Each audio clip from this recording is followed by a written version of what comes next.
Bien, hermanos, un feliz sábado para todos nuevamente. Feliz sábado. ¿Cuánto nos deleitamos en ese precioso himno? Nos imaginamos, ¿verdad?, el estar delante de la presencia de Dios y decir: Santo, Santo, Santo. Qué alegría que un día todos, no muy lejano, poder estar en el reino de los cielos y poder dar gloria a Dios con los cantos.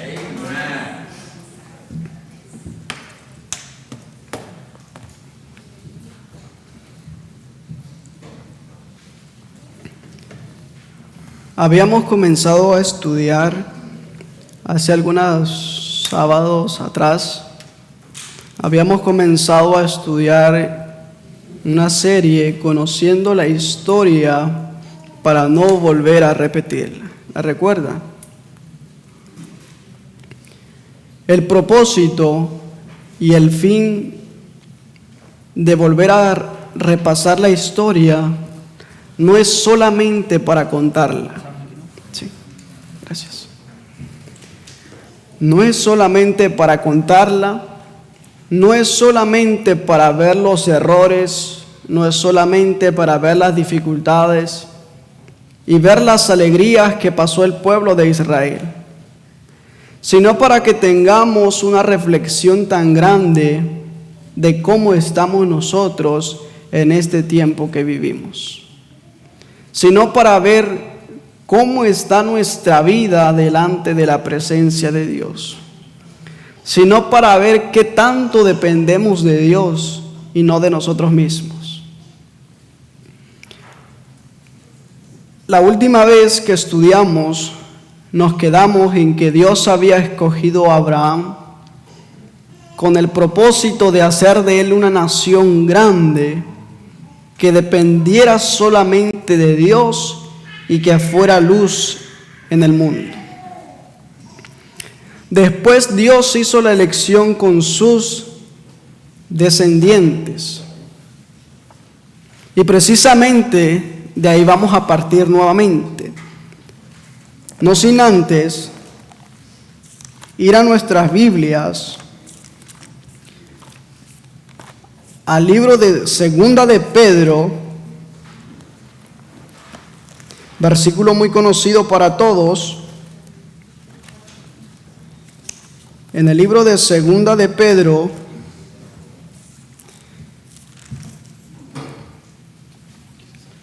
en su capítulo 1, versículo 12. Prestemos atención, no quiero que se distraigan. Porque el propósito, mis hermanos, también no es solamente de sermonearlos, ¿sí? No es solamente de hablar y hablar y hablar. El propósito es de que salgamos llenos del Espíritu Santo.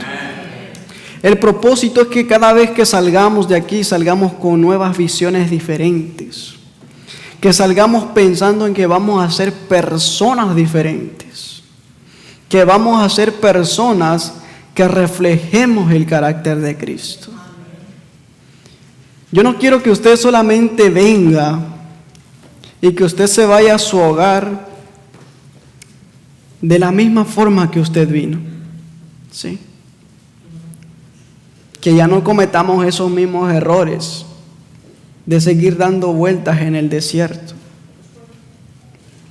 La Canaán estaba solamente a pocos días y se demoraron 40 años.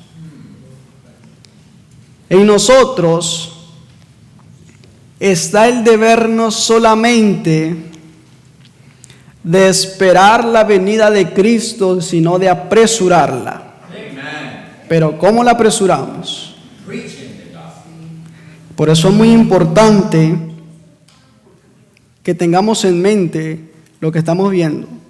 Dice la lectura de segunda de Pedro, capítulo 1, versículo 12. Por esto, yo no dejaré de recordaros siempre estas cosas, aunque vosotros las sepáis y estéis confirmados en la verdad presente. Amén. Muchas veces se ha dicho que en el repaso está ¿qué? El aprendizaje, ¿sí? Pero si no repasamos, si no estudiamos, ¿qué hemos aprendido? Importante lección. Y el apóstol dice, no dejaré de recordaros estas cosas, ustedes ya las saben, pero siempre hay que recordarlos esa verdad presente. ¿Sí? Esa verdad presente que para nosotros, solamente lo estoy tomando como un paréntesis, esa verdad presente que para nosotros fue la luz del santuario en relación a los 2300 días de tardes y mañanas, que eso es muy necesario que lo aprendamos, hasta de memoria. La luz del juicio, también aprendámoslo de memoria, ¿sí? Y volvemos a confirmar la historia nuevamente, porque el canto decía que allá cuán bueno será contar la historia, ¿sí? Sigue diciendo el versículo 13, porque tengo por justo, en tanto que estoy en este tabernáculo, el incitaros con amonestación. Mis hermanos, nosotros que estamos viviendo en esta época, tanto como el pueblo de Israel de la antigüedad, tuvieron su verdad presente para su tiempo. ¿Sí? Tuvieron su verdad presente para su tiempo. Y muchas cosas de lo que nosotros hoy vemos, ellos anhelaron verlo. A ellos se les permitió ver solamente por sueños y visiones el futuro, pero ellos no estuvieron presentes en este tiempo. Y nosotros que estamos viviendo en este tiempo, ¿qué hemos hecho de esas verdades? Busquemos otra cita bíblica más. En el libro de Mateo, el Santo Evangelio según Mateo, en su capítulo 13, desde el versículo 14, para que entendamos. Y en ellos se cumple la profecía de Isaías que dijo, de oído oiréis y no entenderéis, y viendo veréis, mas no percibiréis. Tremendo, ¿eh? Que pudiendo ver, no ven, que pudiendo escuchar, no escuchan. Versículo siguiente. Porque el corazón de este pueblo se ha engrosado. ¿Cómo está el corazón del pueblo? Engrosado. El profeta Ezequiel dice que el corazón del pueblo es como un diamante, duro. ¿Sí? Sigue diciendo. Y con los oídos oyen pesadamente. Y han cerrado sus ojos para que no vean con los ojos y oigan con los oídos, y con el corazón entiendan y se conviertan, y yo los sane. El Señor quiere dar sanidad a nuestros corazones y llenarnos de capacidad y de conocimiento con el poder del Espíritu Santo. Pero mientras que esos corazones estén duros, el Espíritu de Dios no puede morar en medio nuestro. Sigue diciendo, más bien, bienaventurados vuestros ojos porque ven, y vuestros oídos porque oyen. Versículo siguiente. Porque de cierto os digo que muchos profetas y justos desearon ver lo que veis y no lo vieron, y oír lo que oís y no lo oyeron. Es decir, que muchos en el pasado, los profetas, los santos hombres de Dios, anhelaban ver, tener lo que nosotros tenemos ahora.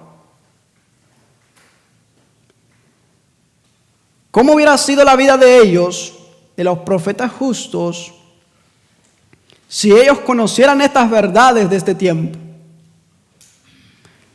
¿La despreciarían o la recibirían con amor?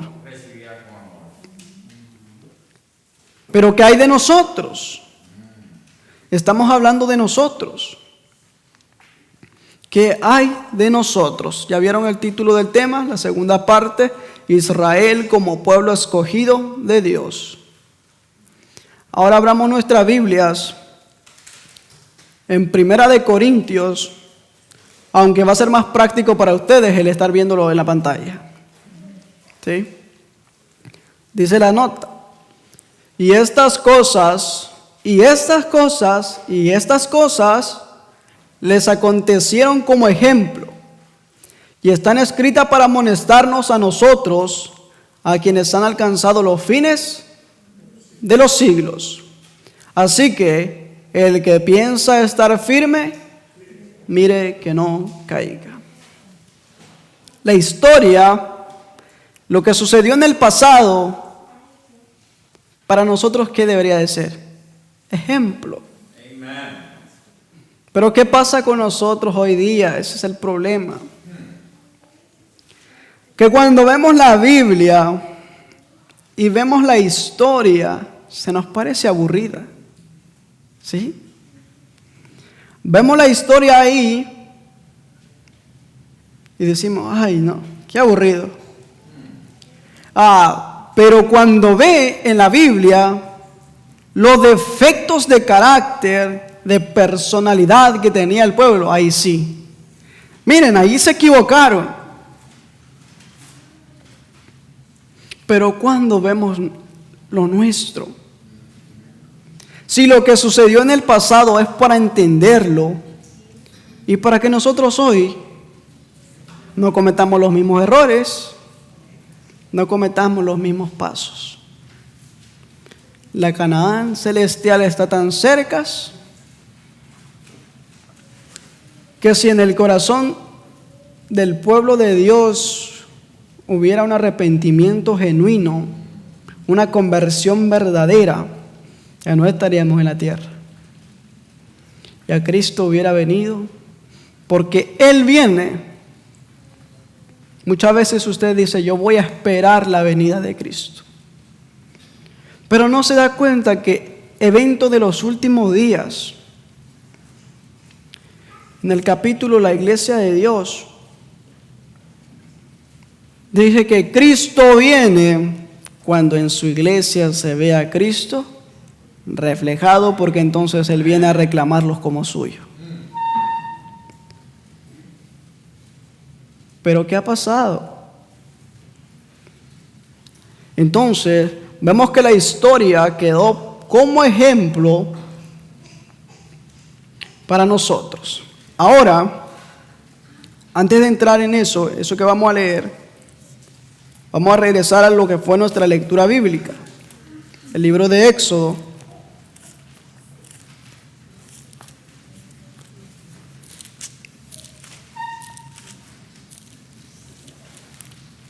Capítulo 19, versículo 1 en adelante. En el mes tercero de la salida de los hijos de Israel de la tierra de Egipto, en ese mismo día llegaron al desierto de Sinaí, porque partieron de Refidim y llegaron al desierto de Sinaí, y acamparon en el desierto, y acampó allí Israel delante del monte. Ahí vimos que Dios hizo la liberación de su pueblo, ahora lo llevó camino hacia la Canaán terrenal. Verso 3. Y Moisés subió a Dios, y Jehová lo llamó desde el monte diciendo, así dirás a la casa de Jacob, y anunciarás a los hijos de Israel. Vosotros visteis lo que hice a los egipcios, y cómo os tomé sobre las alas de águilas, y os he traído a mí. Versículo 5. Ahora pues, si obedeciereis mi voz y guardareis mi pacto, vosotros seréis mi especial tesoro sobre todos los pueblos, porque mía es toda la tierra. ¿Cuál era el propósito de Dios con ellos? Engrandecer a su pueblo, hacerlo una nación grande, que reflejaran a Dios, que reflejaran su carácter. ¿Pero qué hicieron ellos? Volvemos a lo mismo. ¿Qué hizo el pueblo? Ok. Ahora, al llamarlos Dios, al hacer la elección con ellos, Dios hace un pacto con su pueblo, ¿sí? El pacto que Dios estableció con el pueblo de Israel en el monte de Sinaí, las bases del pacto y sus propósitos finales eran los mismos que Dios había hecho con Abraham. O sea, el pueblo, ese pacto que Dios hizo con Abraham, para ellos no debería de ser una carga. Porque Abraham guardó los mandamientos de Dios, los estatutos, y en el libro de Santiago, como estudiamos el tema pasado, Abraham fue constituido amigo de Dios. Entonces, esos mismos principios, ese mismo final del pacto que Dios estaba haciendo con el pueblo de Israel ahora, eran las mismas bases del pacto que Dios había hecho con Abraham. Entonces, a través de esto, vemos que Dios eligió a su pueblo y ellos dijeron, versículo siguiente, versículo 6 dice, y vosotros seréis un reino de sacerdotes y nación santa. Estas son las palabras que dirás a los hijos de Israel. Entonces vino Moisés y llamó a los ancianos del pueblo y propuso en presencia de ellos todas estas palabras que Jehová le había mandado. Y todo el pueblo respondió a una y dijeron, todo lo que Jehová ha dicho haremos. Moisés refirió las palabras del pueblo a Jehová. ¿Qué había dicho el pueblo con referente a todo lo que Dios había dicho? Vamos a cumplirlo, vamos a hacerlo. Desde ese momento, al Dios hacerle la elección, el pueblo estaba tomando una decisión, reafirmando el pacto que Dios había hecho con Abraham. Ahora, desde ese momento, aunque la Biblia no lo menciona, pero en términos de la Biblia, vamos a ver que comenzó una función. El pueblo voluntariamente aceptó a Dios como su soberano, la cual la nación se transformó en una teocracia. Y vamos a ver esa palabra, la palabra teocracia, que viene de la palabra griega, teos y kratein, lo que quiere decir teos, Dios, y la palabra kratein, gobernar. Entonces, esas dos palabras juntas significaban el gobierno de Dios. Ahora, es decir, que la teocracia era que el pueblo dependía no de los mismos líderes, sino de un poder superior que los iba a guiar en ese caminar. ¿Ok? Entonces, ellos comenzaron a hacer ese pueblo, un pueblo teocrático, que en todas las cosas que el pueblo tenía que hacer, siempre tenían que consultar al poder divino. ¿Ok? ¿Estamos entendiendo? Espero que estemos entendiendo. Ok, continuamos entonces. Ahora vemos lo que ya está escrito ahí, lo que ya han visto. Después de que Dios había exhortado a su pueblo, Dios le había llamado, pero siempre dentro del pueblo hay uno que otro que quiere hacer lo contrario a lo que Dios dice. ¿Sí? Entonces Dios llama a su pueblo y el propósito de Dios era morar con su pueblo, como Dios quiere morar hoy en nuestras vidas, en nuestros corazones. Entonces vemos la escritura que dice, y harán un santuario para mí, y habitaré en medio de ellos. Primeramente, Dios ya le había dado sus palabras porque el pueblo ya había escuchado la voz de Dios. Pero entre una que otro, el pueblo se manifestaba con incredulidad. ¿Sí? Se mantenía en algunas decisiones no firmes, pero Dios aún así, en su infinita misericordia, Él dijo, háganme un santuario. Háganme un santuario. Y yo ahí voy a vivir en medio de ustedes. ¿Cuál era el propósito de establecer el santuario en el centro de todas las tiendas? Que Dios quería morar en medio de su pueblo. Dios quería que todo el pueblo hicieran de Dios el centro de sus vidas. Sin embargo, el pueblo, otra cosa, al manifestarles Dios el santuario, Dios quería enseñarles el plan de salvación, el plan de restauración, porque el pueblo no lo entendía. Después de haber estado 430 años cautivos en Egipto, el pueblo se había olvidado de su Dios. Por eso ahora Dios quería volver a enseñarles el plan de salvación. Quería enseñarles lo que era la justificación, lo que era la glorificación y lo que era la santificación por medio del santuario. ¿Sí? ¿Ok? Ahora, por eso vamos a ver una cita bíblica más en el libro de Salmos. En su capítulo, déjeme ver, Salmos 68, versículo 24. Salmos capítulo 68, versículo 24. Dice lo siguiente: vieron tus caminos, oh Dios, los caminos de mi Dios, de mi Rey, en el santuario. O sea que el pueblo, por medio del santuario, tenía que aprender a caminar con Dios. Por medio del santuario tenía que aprender el plan de salvación. ¿Estamos entendiendo? Por eso Dios convirtió el santuario en su morada en medio de ellos. ¿Ok? Ahora vean lo siguiente. Ahora Dios establece algo ahí. Miren, cómo el orden que Dios había estructurado para poder dirigir a su pueblo. Incluso aquí vamos a tocar varios puntos. Reverencia, orden y elección que Dios hace para poder guiar a su pueblo. Porque todo sumo sacerdote tomado de entre los hombres es constituido a favor de los hombres en lo que a Dios se refiere. Es decir, que ahora Dios, al constituir el santuario, tenía que haber un servicio que se realizara para poder enseñar el plan de salvación. Ahora Dios consagra sus sacerdotes para ministrar delante de Él. ¿Sí?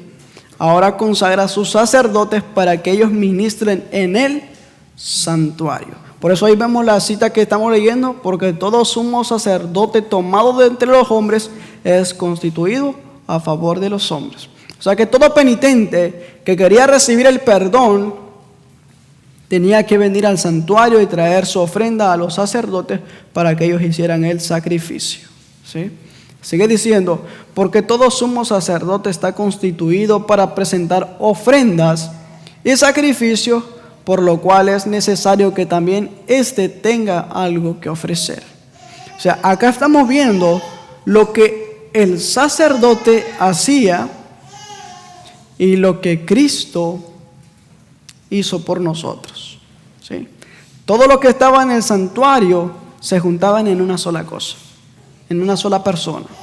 Se juntaba todo en Cristo Jesús. Amén. Ok. Bien. Ahora vamos a pasar a una siguiente nota. Limpiaos pues de la vieja levadura, para que seáis nueva masa, sin levadura como sois, porque nuestra Pascua es Cristo, ya fue sacrificada por nosotros. A través de ese medio, a través del ministerio de los sacerdotes, sus servicios proporcionaron una lección objetiva del plan de salvación y simbolizaron la venida del Mesías. Como lo hemos visto ahí, todo lo que constituía en el santuario se refería a Cristo, que Cristo dio su vida en sacrificio para rescatar a nuestras vidas. Todo eso que estaba en el santuario, todo eso quería enseñarle al Israel de antaño para que ellos entendieran el plan de salvación. Pero ellos no lo entendieron. ¿Por qué no lo entendían? Por la dureza de sus corazones. Nosotros, una pregunta retórica, ¿cuántos hemos entendido el plan de salvación en el santuario? ¿Cuántos hemos entendido lo que es el santuario? ¿Qué tiene que ver el santuario con nuestras vidas? Acuérdense, la Biblia dice que nuestros cuerpos son templos del Espíritu Santo. Eso era lo primero que Dios quería hacer con su pueblo. El santuario, claro, ya estaba constituido, pero Dios en sí quería morar específicamente en los corazones, en uno mismo. Pero como el pueblo no aceptó eso, Dios buscó la otra alternativa para enseñarle el plan de salvación, para enseñarle que Dios quiere morar con el ser humano, ¿sí? Que Dios quiere prepararlo, que Dios quiere llenar el cielo, esa parte vacía que quedó cuando los ángeles pecaron y fueron desterrados del cielo, esa parte, ese agujero que quedó en el cielo, Dios quiere llenarlo con su pueblo. Y Dios nos hace la invitación a usted y a mí para que seamos parte de ese pueblo, que rellene ese espacio que quedó vacío. Por eso yo quiero que ustedes al salir hoy de este lugar nos vayamos convencidos, nos vayamos meditando en eso. ¿Qué tiene que ver el santuario con mi vida? Si mi vida es mi cuerpo es templo del Espíritu Santo, ¿qué se hacía en el santuario para que yo en mi cuerpo pueda hacer sacrificio para renovar mi carácter? ¿Sí? Ok, entonces ahí estamos viendo cómo Dios estaba dirigiendo a su pueblo, cómo Dios quería enseñarlo de la manera más práctica, de la manera más sencilla para que entendieran el plan de salvación. ¿Es difícil entenderlo? No. Si lo estructuramos de una manera sencilla, el Evangelio no es difícil de entender. Lo difícil somos nosotros que le ponemos, como dice ese famoso dicho, que le buscamos los 5 pies al gato, ¿sí? Que queremos poner el Evangelio de una manera. La Biblia dice claramente que el Evangelio debe ser atrayente al ser humano, pero no que traiga pasión y excitación, sino que traiga convencimiento a los corazones, ¿sí? Por eso, mis hermanos, es muy importante notar todo lo que está escrito. Ahora veamos lo que dice el libro de Hebreos. Bueno, esta parte está muy grande. Busquémoslo en nuestras Biblias. Hebreos capítulo 10, versículo 1 y 12.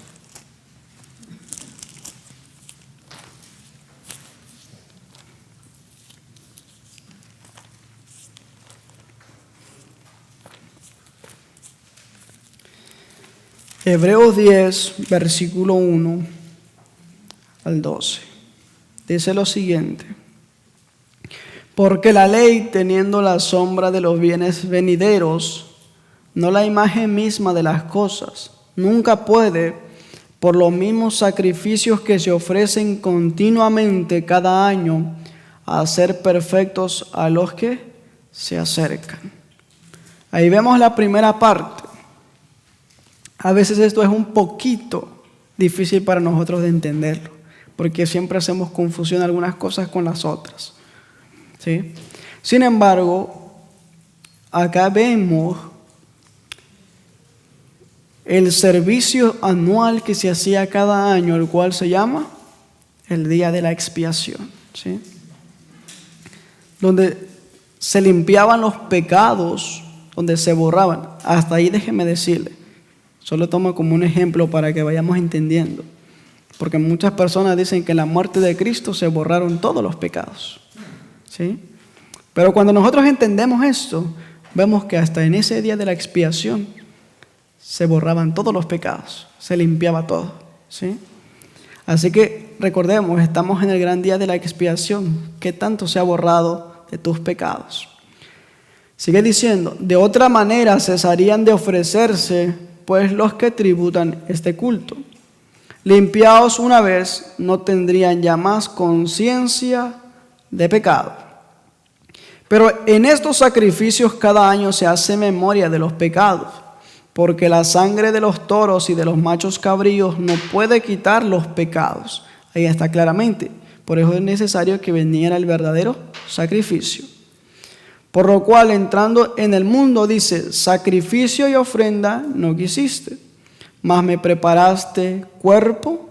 Holocaustos y expiaciones por el pecado no te agradaron. Entonces dije, he aquí vengo, oh Dios, para hacer tu voluntad, como en el rollo del libro está escrito de mí, diciendo, primero, sacrificio y ofrenda y holocaustos y expiaciones por el pecado no quisiste, ni te agradaron, las cuales cosas se ofrecen según la ley. Diciendo luego, he aquí vengo, Dios, para hacer tu voluntad, quítalo primero para establecer esto último. O sea, estaba hablando del ritual que se hacía a el verdadero sacrificio de Cristo Jesús. ¿Estamos entendiendo? Esa parte se ve extensa, pero si la resumimos en una sola parte, vemos lo que está, el ritual que estaba establecido, se iba a quitar en la muerte de Cristo Jesús. Sigue diciendo, en la voluntad que Cristo vino a hacer, la voluntad del Padre, en esa voluntad somos santificados, mediante la ofrenda del cuerpo de Jesucristo, hecha una vez para siempre. Y eso el apóstol Pablo también lo confirmó en el libro de Primera de Tesalonicenses, capítulo 4, versículo 3, que la voluntad de Dios es nuestra santificación, ¿sí? Y todo aquel que busca esa santificación y que hace la voluntad de Dios, permanece para siempre. Entendamos bien eso, que todo aquel que hace la voluntad de Dios, permanece para siempre. Estamos viendo todo lo que Dios quiso enseñar a su pueblo por medio del santuario. O sea, ¿qué tan abarcante es el santuario? ¿Qué tantas lecciones de vida, qué tanto aprendizaje podemos obtener por medio de ello? ¿Sí? Porque a veces nosotros nada más miramos el santuario y decimos, bueno, ahí está el santuario. Están todos los muebles del santuario. Y a veces lo entendemos unas partes de eso, pero otras no. Sin embargo, no vemos la profundidad que hay ahí adentro, ¿sí? Por eso es muy importante que entendamos eso. Y ciertamente aquí va lo que todo sacerdote hacía ahí. Y ciertamente todo sacerdote está día tras día ministrando y ofreciendo muchas veces los mismos sacrificios, que nunca pueden quitar los pecados.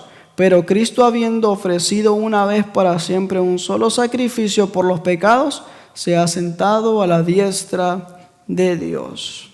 Lo mismo que el apóstol Pablo decía, limpiaos de la vieja levadura para que seáis nueva masa. Porque Cristo, nuestra Pascua, ha sido sacrificado. O sea, todo lo que nos llevaba era el conocimiento de Cristo. Para que veamos cómo Dios estaba enseñando, y no solamente enseñando, sino también quería guiar a su pueblo. Primeramente, ellos tenían que entender eso, el ministerio sacerdotal, para poder acercarse cada día más, ¿sí? Pero ahora, de acuerdo a lo que ustedes ven ahí en pantalla, trae otro punto para acá. Porque nunca, segunda de Pedro, capítulo 1, versículo 21. Porque nunca la profecía fue traída por voluntad humana, sino que los santos hombres de Dios hablaron siendo inspirados por el Espíritu Santo. Otra de las cosas, ya vimos primeramente que el pueblo podía acercarse personalmente a Dios por medio del ministerio del sacerdocio. Traían su ofrenda, confesaban sus pecados, se sacrificaba el corderito y ya ellos podían sentirse libres de cargas, de haber confesado sus pecados. ¿Ok? Pero ahora, otra de las cosas que estaba incluida ahí para que Dios pudiera guiar bien a su pueblo, para que ese pueblo anduviera en una línea recta, obedeciendo a Dios, ahora Dios usa o dirige a la nación mediante el ministerio de los profetas designados por Dios. Recordemos eso también, Dios para cada momento ha dejado un profeta para que guíe a su pueblo en la rectitud, que cuando el pueblo se equivoque, el profeta siempre aparezca para reprender el pecado. ¿Sí? Entonces acá vemos cómo Dios estaba guiando a su pueblo. Primeramente Dios los llama, le dice: ustedes van a ser pueblo mío si hacen lo correcto. No entienden el plan de salvación, Dios le dice: les voy a hacer háganme un santuario, yo voy a vivir con ustedes. Para que ustedes entiendan el plan de salvación, yo les voy a mostrar eso a través del santuario. ¿Sí? Y a través del santuario les estaba enseñando el plan de salvación. Y por medio de que ellos ahora eran un pueblo teocrático, la enseñanza venía de parte de Dios. ¿Sí? O sea, Dios era el capitán de ese pueblo que los iba a guiar con bien si ellos se mantenían siempre en obediencia al pacto que habían establecido con Dios. O sea, la firmeza del pacto que ellos habían tomado en cuenta para poder servir a Dios. ¿Ok?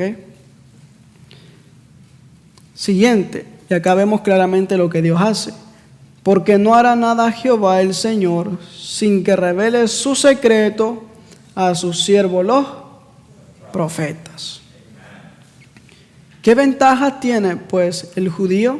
¿O de qué aprovecha la circuncisión? Mucho. En todas maneras, primero ciertamente que les ha sido confiada la palabra de Dios. O sea, Dios siempre, antes de hacer algo, Dios siempre revela su secreto, su palabra a sus siervos los profetas. Y mis hermanos y hermanas que estamos acá presentes, el Israel, de una manera sencilla, se le enseñó el plan de salvación.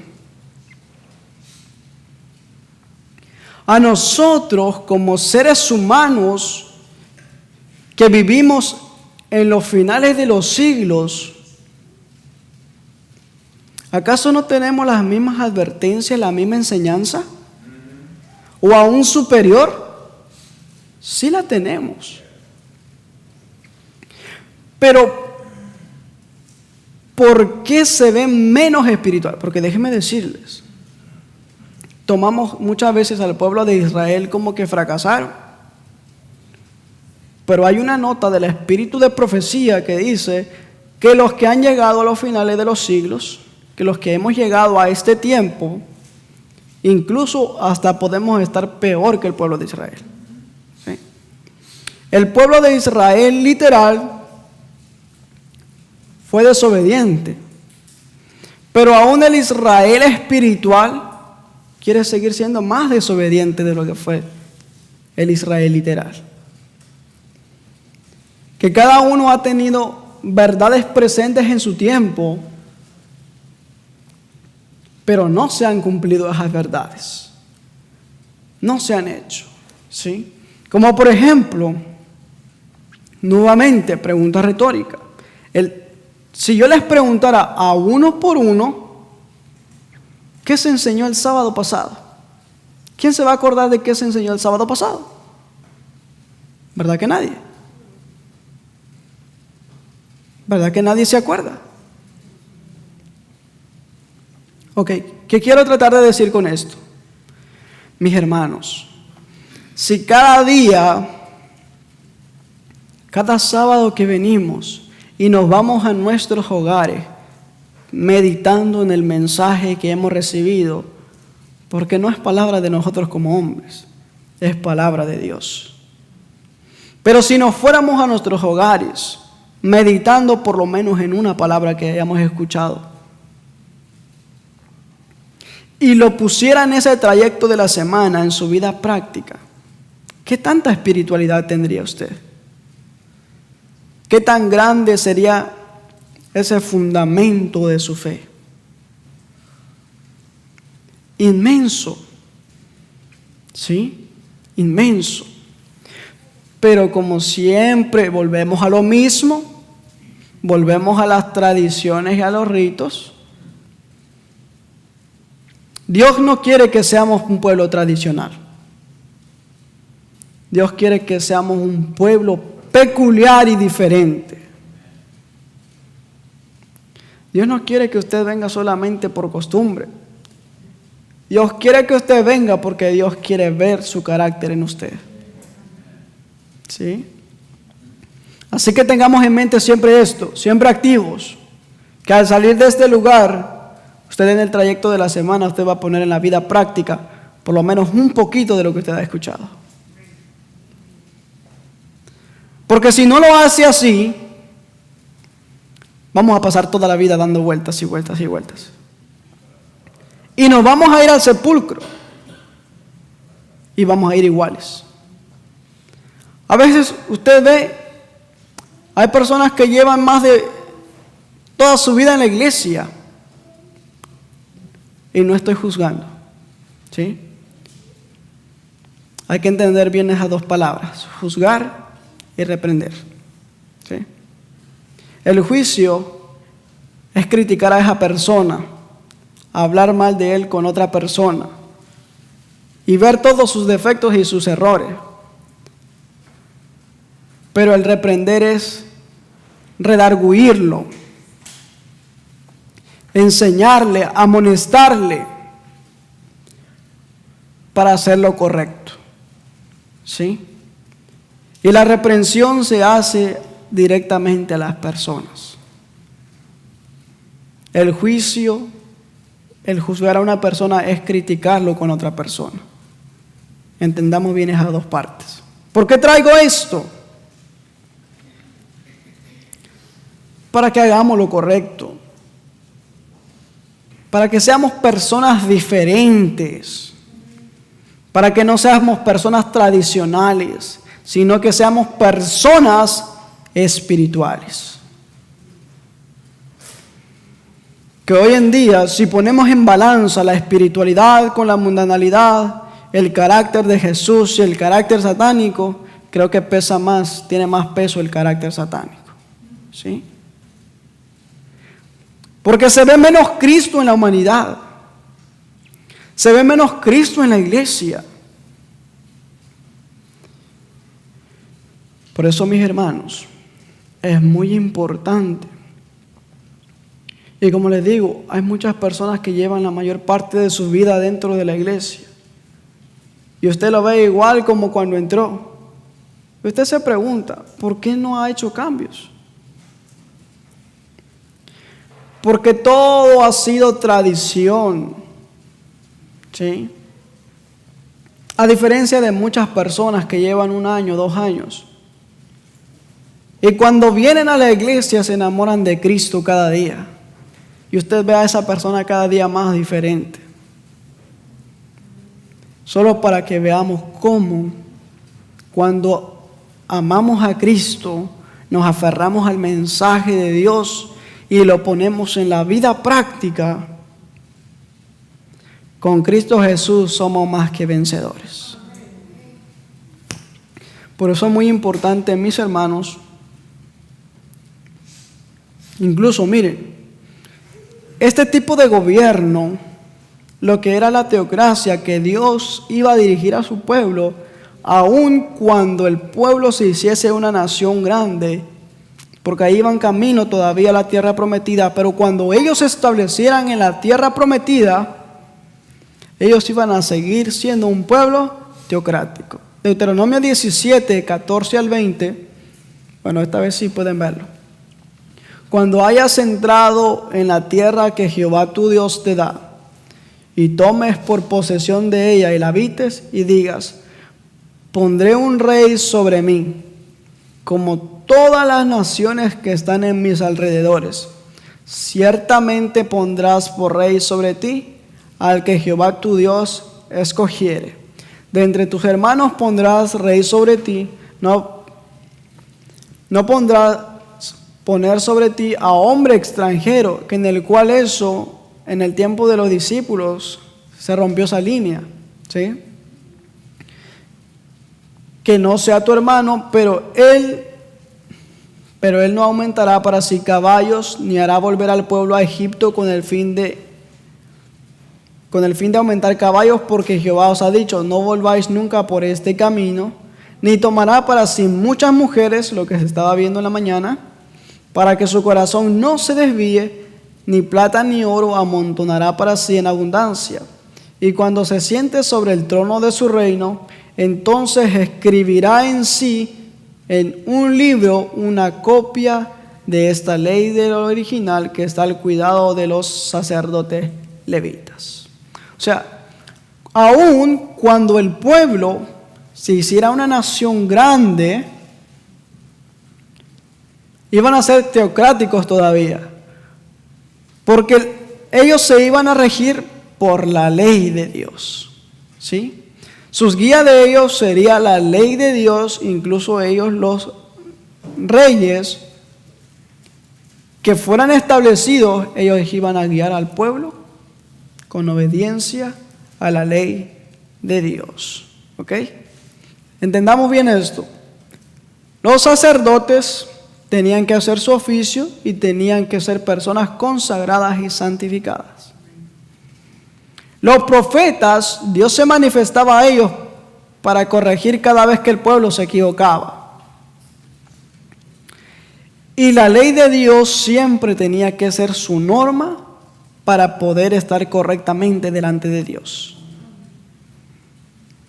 Ahora, después de ver esto, y lo tendrá consigo, miren esto, y lo tendrá consigo y lo leerá en él todos los días de su vida, para que aprenda a temer a Jehová su Dios, para guardar todas las palabras de esta ley y estos estatutos, para poner por obra, para que no se eleve su corazón sobre sus hermanos, ni se aparte del mandamiento a diestra ni a siniestra, a fin de que prolongue sus días en su reino, él y sus hijos en medio de Israel. De esa manera tenía que regirse el pueblo. Pero ahora, ¿de qué manera riges tú tu vida? Cada vez que se manifiesta la tentación, cada vez que se manifiesta el pecado, ¿cómo respondes ante ello? ¿Pones esa primera regla que Dios te ha dado para depender de Él o dependes de tu propia fuerza? Los reyes en aquel entonces no tenían que ser superior, tenían que ser como sus hermanos. Tenían que velar del pueblo. Si leemos la historia, cuando el rey se equivocaba, todo el pueblo también se equivocaba. Todo el pueblo también quería ser. O sea, también depende de los ministros de Dios, de los que dirigen al pueblo de Dios. Por eso, mis hermanos, no es ni vanagloria ni otra cosa. Pero hace ya casi 3 años, cuando yo vine a este país, cuando vine a esta iglesia, no sabía que había una iglesia acá establecida. Y tuve que ir a otras. Pero el mensaje es un mensaje distinto, ¿sí? Que muchas veces la gente dice, allá está el Espíritu Santo. ¿Por qué? Porque les dicen cosas que les gustan a sus oídos, ¿sí? La gente dice, no, allá yo no me duermo. Y aquí en la iglesia yo me duermo. ¿Por qué? Porque Satanás siempre se encarga de distorsionar a la gente. ¿De qué manera? Porque allá le dan halagos al ser humano. O dicen, wow, este tiene el Espíritu Santo. Pero viene a la iglesia y escucha un mensaje, que es un mensaje que verdaderamente cuando hay decisión de obedecer a Dios, apela al corazón del creyente. O a veces Satanás no quiere que tú escuches ese mensaje. ¿Y qué hace? Te pone a dormir. Y en otros lugares, tú no te duermes y dices tú, este tiene el Espíritu Santo. Mis hermanos, mucho cuidado con eso. Por eso es muy importante, mis hermanos. Ahora, si el líder está tan mal, ¿cómo está el pueblo? ¿Sí? Si el líder está perdido, el pueblo también está perdido. Por eso es muy importante, mis hermanos. Ya después que yo vine a esta iglesia puedo darles testimonio que he aprendido mucho, la verdad. He aprendido mucho, he crecido espiritualmente también y para gloria de Dios. Por eso, mis hermanos, es muy importante que siempre las verdades estén siempre delante de nosotros. Que la mantengamos viva. Miren, mis hermanos, el sábado pasado también hablamos un poquito de eso. Los profetas de la antigüedad, todo lo que Moisés había escrito, cada profeta que se levantó en cada generación, no decía nada nuevo, sino confirmaba lo que ya estaba escrito. ¿Sí? Por eso es muy necesario reavivar el espíritu de aquellos hombres de fe, no de aquellos que se desviaron por el camino de Dios, sino de los grandes hombres de fe, para que nosotros aprendamos a tener fe también. Miren, ahora esto, el pueblo seguía siendo un pueblo teocrático, dependiendo de Dios. Pero en el tiempo cuando Jesús nació en la tierra, vino, comenzó su ministerio,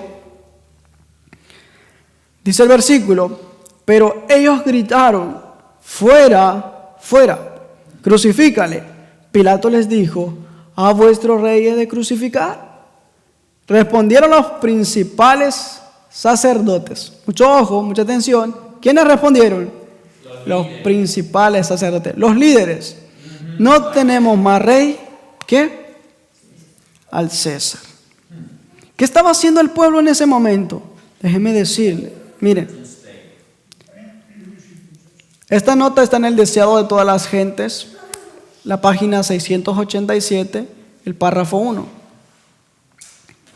Pilato tomó entonces su lugar en el sitial del tribunal y volvió a presentar a Jesús al pueblo diciendo, he aquí vuestro rey. Volvió a oírse el furioso clamor, quita, quita, crucifícale.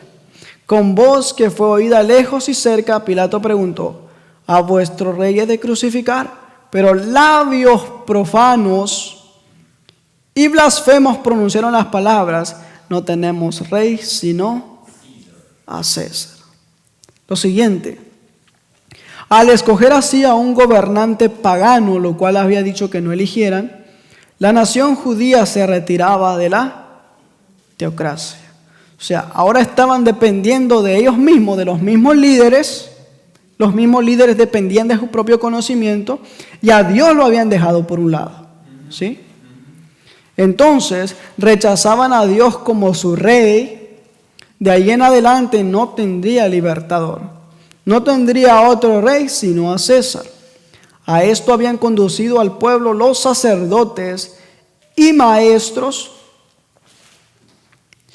Eran responsables de esto y de los temibles resultados que siguieron. El pecado de una nación y su ruina se debieron a sus dirigentes religiosos.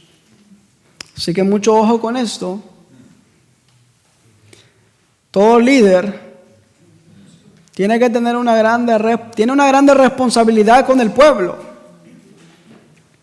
Y todo el pueblo como ser humano también tiene una grande responsabilidad para con Dios. ¿Sí? Así que si el líder se equivoca, usted también tiene que estudiar la palabra de Dios. Porque si él se equivoca, usted también decirle, te equivocaste. Pero si el líder está equivocado, usted está equivocado, después ve la iglesia perdida. Y después decimos, queremos encontrarnos con el Señor, pero no entendemos nada. Muchas veces venimos y no nos gusta el mensaje. Usted viene a la iglesia, me da sueño. A veces le preguntan, ¿por qué vas a la iglesia? Es que allá es donde duermo mejor. A pesar de los gritos, porque en la casa, que te llama a alguien, que te llama a otro, que te llama a otro. Pero en la iglesia sí puedo dormir bien. Mucho ojo con eso.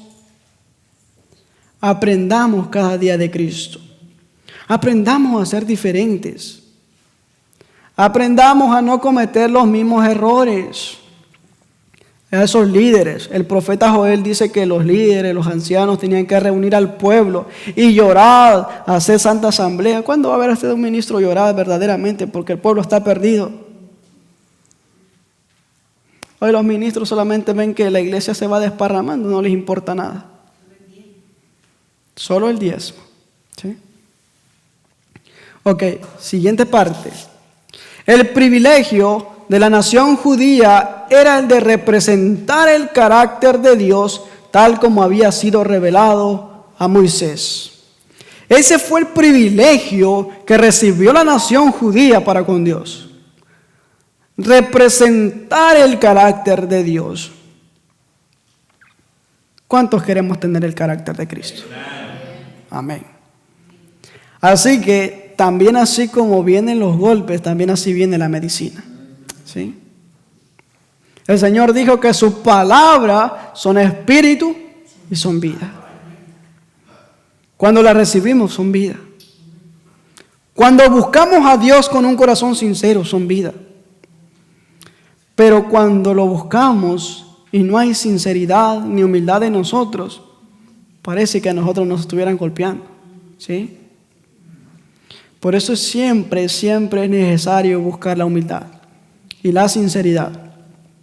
Sigue diciendo, ruego que me muestres tu gloria. El Señor le prometió, yo haré pasar todo mi bien delante de tu rostro. Y pasando Jehová por delante de él, proclamó, Jehová, Jehová, fuerte, misericordioso y piadoso, tardo para la ira y grande en benignidad y verdad, que guarda la misericordia en millares y que perdona la iniquidad, la rebelión y el pecado. Este era el fruto que Dios deseaba de su pueblo. En la pureza de sus caracteres, en la santidad de sus vidas y en su misericordia y en su amante bondad y compasión, habían de mostrar que la ley de Jehová es perfecta, que vuelve el alma. Eso quería Dios demostrar. Quería Dios que se viera primero en su pueblo, para que así ellos a las demás naciones paganas, ellos pudieran ver la ley de Jehová no como una carga, sino como la ley de la libertad. Pero no veamos el pasado, veamos nosotros, nuestras vidas. Porque esas palabras no solamente resonaron para la antigüedad, esas palabras resuenan para nosotros hoy día. Y miren eso, en la pureza de sus caracteres, en la santidad de sus vidas, en su misericordia, en su amante bondad y compasión, habían de mostrar que la ley de Jehová es perfecta, que vuelve el alma. O sea, todos estos frutos debían manifestarse en el pueblo de Dios. Y esos mismos frutos Dios quiere que se manifiesten hoy en su pueblo. Si esos frutos no se manifiestan en tu vida, déjame decirte, ya estás perdido. Mientras que tú no te arrepientas, mientras que tú no decidas hacer cambios en tu vida, estás perdido. ¿Sí? De nada te va a servir llevar 40 años, 50 años, toda tu vida en la iglesia. Si no hay un cambio, no se ve eso que Dios deseaba de su pueblo, estás perdido. ¿Sí? Vamos avanzando. En las edades pasadas, Él ha dejado a todas las gentes andar en sus propios caminos. Después, cuando el ser humano no acepta a Dios, después cuando el ser humano no quiere obedecer la palabra de Dios, Dios lo deja andar por sus propios caminos. ¿Para qué? Para que ellos vean que separados de Dios nada podemos hacer. Separados de Dios nada podemos cumplir. Por eso Dios, cuando el ser humano se resiste a su palabra, se resiste a su espíritu, Dios lo deja andar por sus propios caminos. Y usted lo ve dentro de la iglesia, pero no entiende nada del mensaje. ¿Sí? Y ahí sigue estando. Pero deje que venga.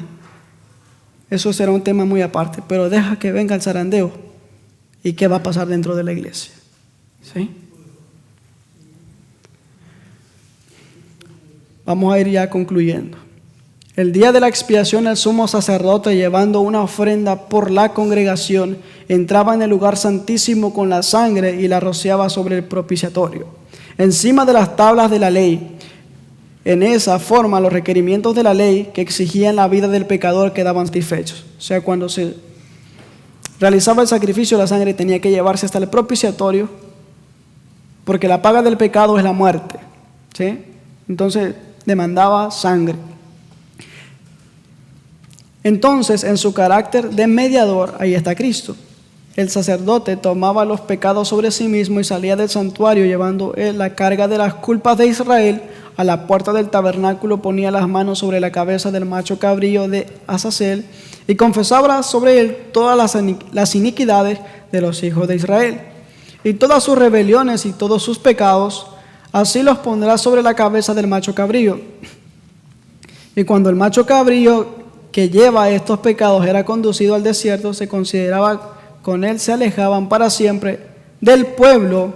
Este es el servicio definido con figura y sombra de las cosas celestiales. Todo eso se hacía con el pueblo de Israel para enseñarle ahora el perdón de los pecados y borrar sus pecados. ¿Para qué? Para que ahora sí su nombre estuviera escrito en el libro de la vida. Eso mismo pasa con nosotros hoy día. Desde que aceptamos a Cristo, solamente como un énfasis, desde que aceptamos a Cristo, nuestros nombres están escritos en el libro de la vida. Pero por eso viene el juicio, para que ahí se confirme si es que en verdad tu nombre merece estar escrito en el libro de la vida. Y si tu nombre no merece estar escrito en el libro de la vida, cuando pases en ese juicio, será borrado del libro de la vida. ¿Sí? Por eso es muy importante, hoy vivimos en el gran día de la expiación. El pecado había llegado a ser una ciencia y el vicio era consagrado como parte de la religión. Eso estaba pasando con el pueblo. La rebelión había hundido sus raíces en el corazón y la hostilidad del hombre era muy violenta contra el cielo. Se había demostrado ante el universo que separada de Dios la humanidad no puede ser elevada. Un nuevo elemento de vida y poder tiene que ser impartido por aquel que hizo el mundo.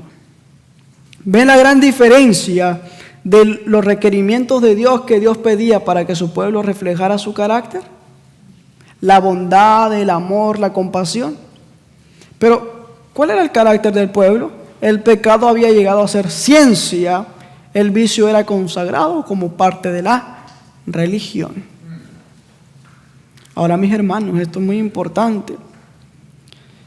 El hombre, la hostilidad del hombre era muy violenta contra el cielo. ¿Sí? Por eso, mis hermanos, es muy importante. Deja a Cristo entrar en tu vida y verás qué va a ser de tu vida. Deja a Cristo que Él sea el centro, como el tabernáculo, como el santuario que estaba en el centro del campamento, y verás cómo será tu vida. Dios quiere en este tiempo, con esto finalizamos, Dios quiere en este tiempo que en tu vida, en mi vida y en la vida de todos aquellos que nos escuchan, se vea reflejado su carácter. Y cuando se refleje su carácter, vendrá a reclamarlos como suyos. La gloria que me diste, yo les he dado, para que sean uno, así como nosotros somos uno, y yo en ellos y tú en mí, para que sean perfectos en unidad, para que el mundo conozca que tú me enviaste y que los has amado a ellos como también me has amado. ¿Qué dijo Jesús? La gloria que me diste, el carácter, yo les he dado ese carácter. Yo quiero que ellos tengan ese carácter, para que ellos sean uno como nosotros. Y cuando se vea ese carácter reflejado, ahora sí entendemos por qué Cristo viene a reclamarnos como suyos. Mis hermanos y hermanas, en estas horas que nos vayamos convencidos de que Dios quiere transformar nuestras vidas, que Dios no quiere que tú y yo pasemos dando 40 años todavía vueltas y vueltas y vueltas, cuando el cielo está tan cerca de nosotros. Dios quiere que vivamos una vida espiritual. No quiere que vivamos según la carne, sino que vivamos conforme al Espíritu. Que Dios nos ayude y que Dios nos bendiga y que podamos ser fieles a Dios. Y que si el ministro se equivoca, para eso usted está ahí preparándose también, que en su hogar la ley de Dios debería ser la norma que rige su hogar. Que el Señor nos bendiga. Vamos a finalizar en oración, por favor. Los que podamos, dobleguemos nuestras rodillas para orar.